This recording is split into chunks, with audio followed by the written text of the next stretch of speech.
Selamat pagi anak-anak. Pagi. Hujan itu datangnya dari mana? Dari langit. Kalau di langit itu langsung aja gitu, hujan itu langsung turun gitu. Berarti kan adanya?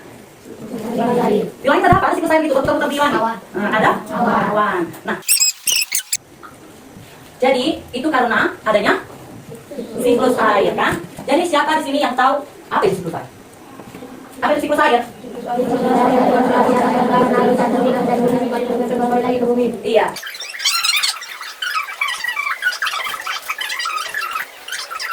Nah, ini kan uap air maksudnya ini. Jadi bukan air itu, mana? Kita tengok air. Airnya apa tengok? Uap air, dalam bentuk uap air. Nah, kemudian itulah namanya tahap evaporasi, ya. Air itu akan menguap naik ke atas, ke langit. Itulah terjadi penguapan. Ketika matahari bersinar, air di laut, sungai dan danau berubah menjadi uap air dan naik ke langit. Selanjutnya, Kemudian di langit ngapain? Di langit tadi itu uap itu ngapain? Nari-nari dia? Ngapain? Membentuk awan. Tapi di langit itu, di atas itu suhunya dingin. Makanya uap air itu akan membentuk uap air yang naik butiran air lagi. dan berubah menjadi butiran air kecil yang membentuk awan. Setelah awan semakin tebal dan berat, terjadi Kalau udah banyak lagi awan itu butiran air, terjadilah mendung, kan? Kalau udah mendung berarti mau apa? Mau hujan. Itulah nama. Terus hujan tuh turun. Itulah namanya presipitasi.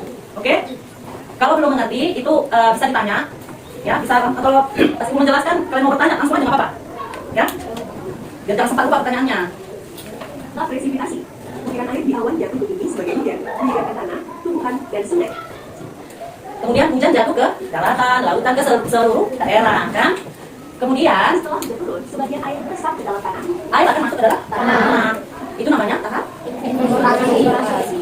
Kemudian akar-akar tanaman, pohon akan menyimpan air ini sebagai cadangan kehidupan mereka. Proses ini disebut filtrasi. Air yang meresap akan disimpan menjadi cadangan air bagi tumbuhan serta makhluk hidup lainnya. Sebagian air hujan yang tidak meresap ke tanah mengalir ke Air yang selain di tanah, misalnya di paret, selokan, di bodak-bodak, tahu bodak-bodak kan? Nah, jadi itu mengalirlah ke sungai, danau, atau laut. air ini. Ini kelompok 1, 2, 3.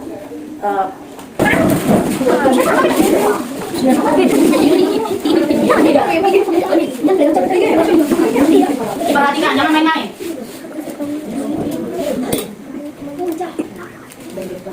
Perhatikan apa yang terjadi pada, coba lihat apa yang terjadi. Apa yang terjadi?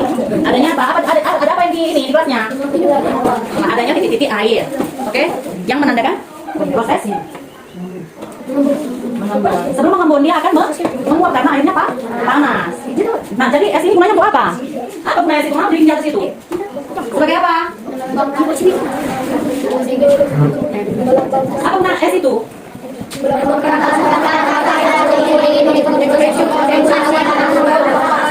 Iya. Jadi kalau di bumi es batu itu udara dingin di langit ya. Jadi kalau ada udara dingin di langit, makanya uap air itu akan terkondensasi menjadi butiran air dan membentuk awan. Nah, jadi butiran air yang di atas plastiknya nih, perhatikan, itu akan apa? Nih, ini kan butiran. Nih, ada kan butiran? Nah. Ada mau apa jalan hari ini? Jangan semua ada yang mau bertanya kan? Ada yang mau bertanya? Ada yang mau bertanya, berarti dia mau bertanya ya? Oke? Dan semakin berat. Kemudian kalau berat akan terjadi apa? Disebut apa? Apa disebut apa? Disebut apa? Tadi kan masih diikat oleh akar tanaman. Nah, akan diikat oleh akar tanaman, kemudian akan yang air dari selokan, dari paret akan ke jalan kemana dia? Ke daratan.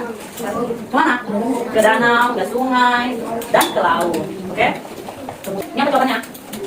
Dalam tahap siklus air, proses penguapan air dari permukaan bumi ke atmosfer karena panas matahari disebut dengan kondensasi.